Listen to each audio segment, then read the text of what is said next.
एक की पत्नी बड़ी भक्त थी। वो पत्नी पर बहुत प्यार करते थे, पर पत्नी गुरुजी की आज्ञा से चलती थी, पर उनको संतों से कोई प्यार नहीं था।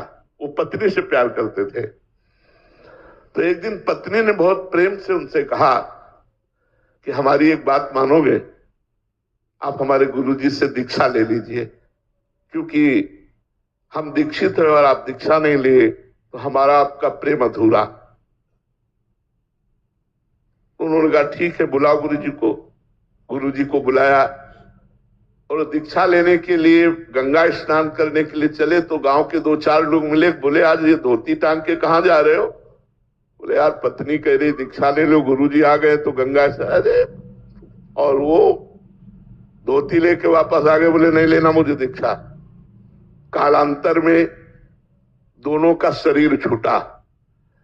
तो पति आसक्त होने के कारण उसका मोक्ष नहीं हुआ और वो राजा की राजकुमारी के रूप में जन्मे।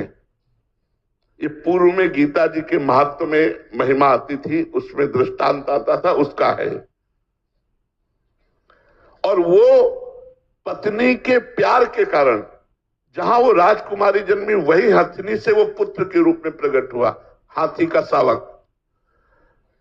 अब जब वो नव युवक अवस्था में हाथी आया और श्रृंगार करके राज सवारी निकली और राजकुमारी सिंहासन पर आरूढ़, तो जे भी उसने देखा तो पूरी स्मृति जागृत हो गई कि ये तो मेरी पत्नी थी। अब ये राजकुमारी और मैं हाथी हूं, कैसे मिलन हो सकता है? वो चुपचाप सहता रहा, क्योंकि कुछ अपनी बात व्यक्त नहीं कर सकता, हाथी रूप में है। अब राजा ने अपनी राजकुमारी का स्वयंवर रचा। जे ही स्वयंवर की घोषणा हुई तो उसने खाना पीना सब छोड़ दिया। वो बहुत ही सुशोभित हाथी के रूप में था। राजा को सूचना पहुंची, राजवैद्यों ने देखा, बोले कोई रोग नहीं। राजकुमारी विज्ञान संपन्न थी क्योंकि भजन करती थी। उसने कहा इसकी औषधि मेरे को पता है, मुझे एक बार इसके समीप जाने दो। नजदीक गए और कान में कहा था गुरुदेव को वरण कर लो। नहीं वरण किया ना तो हाथी की योनि को प्राप्त हुए। सकुचाओ मत, तुम्हारी गले में जयमाला डालूंगी।